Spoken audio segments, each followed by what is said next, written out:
How's it going, everyone? This is Jack from the Cardboard Herald. If you notice, I'm not in my typical little digs here. If you're watching the video, if you're listening to this on the podcast, then you probably have noticed some audio differences. And it's because this is the TCbH headquarters at PAX Unplugged in Philadelphia.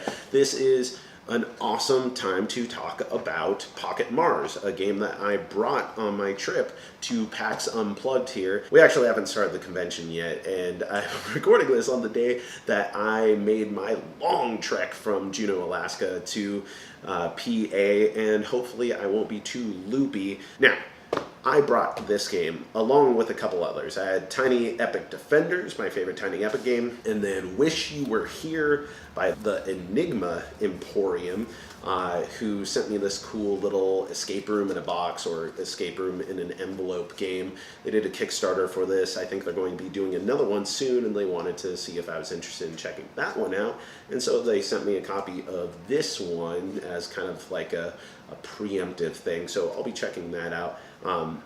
But the reason why I brought Pocket Mars is these other two games have a little bit more barrier to entry. Either they take up more space, they take up more time. I wanted something that was really easy to just bust out, quick games, easy to teach, and didn't require a lot of forethought and analysis. Pocket Mars is this beautiful little abstract game that reminds me more of something like Uno or Rummy or something. I mean, it's not really like Rummy, but it's abstracted in that way that everything boils down to colors, numbers, and the expenditure of resources. And that's something that's really cool that I don't know that I conveyed in its entirety in the review itself. In that, one of the things I love most about this game is that it's not immersive. It's something that you can feel removed from as a game, which there aren't many games in the modern tabletop hobby that deliver it in the same way. There are some, and I think that they are really cool. Like there's a new game, Push, that I enjoy a lot, but this one is deceptive in a way because of the artwork on its front. It makes you think this is going to be a heavily thematic game, and there's theme in there, but no one's getting fooled by that. So, the two questions that I wanted to address that I got out of this review. The first one is, why did you spend so much time talking about the box art of the game? Because in one section, I called it out specifically twice, and I did have kind of a teardown of the artwork of the game. Or maybe not a teardown, just commentary on it. That really boils down to the fact that this game is deceiving in a way, in that it has such beautiful production values that make it seem like it's going to be a heavily thematic game. I mean, this dude on the front of the box, he looks like Venom from the Spider-Man comics. That makes you think this is going to be some survival horror game or sci-fi horror that's taking place in space, and there's none of that in here. And normally that would be a really big problem if the theme of the game really betrayed what the theme is depicted as, especially on the box art. But there is no theme of the game, so in a sense it's more confusing than anything else. Like, I really applaud Gray Fox Games for having awesome production values. I mean, the visuals are really great in here, the abstracted visuals themselves, but there is a dissonance between the actual like visual presentation on the front and what's going on the interior. Again, it's not betraying it. It's not a different type of theme. It's just themeless, for the most part, in a good way.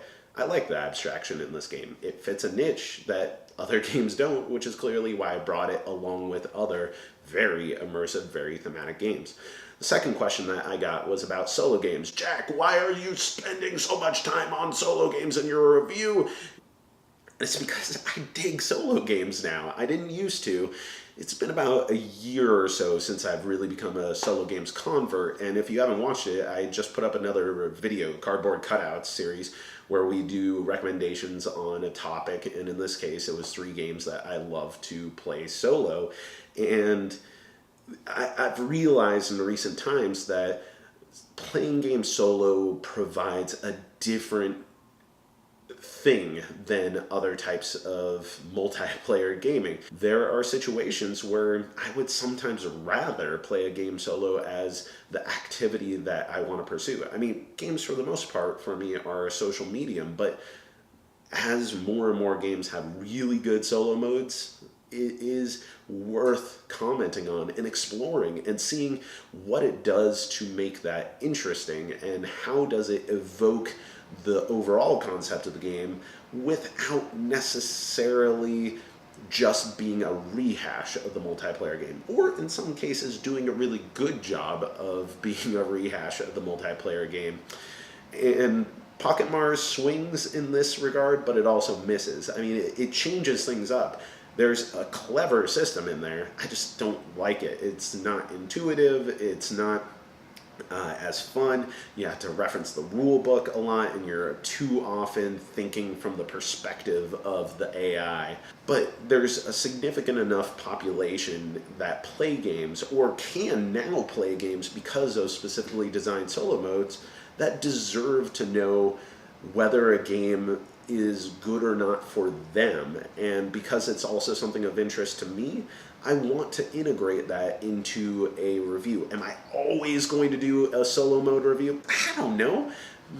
Probably not. But if it is really good, or if it's something that just didn't click with me in an interesting way, or it's horrendously bad, if there's anything worth commenting on, then it belongs in the review. So that's it. Wanted to make this quick, tight, down, and dirty so I can get some sleep and get to having some fun at PAX Unplugged. So thank you all for watching or listening. If you have questions about the game, this video, anything we do, you can find us at cardboardherald.com. There's some contact links, or let us know in the comment section for the video or the podcast.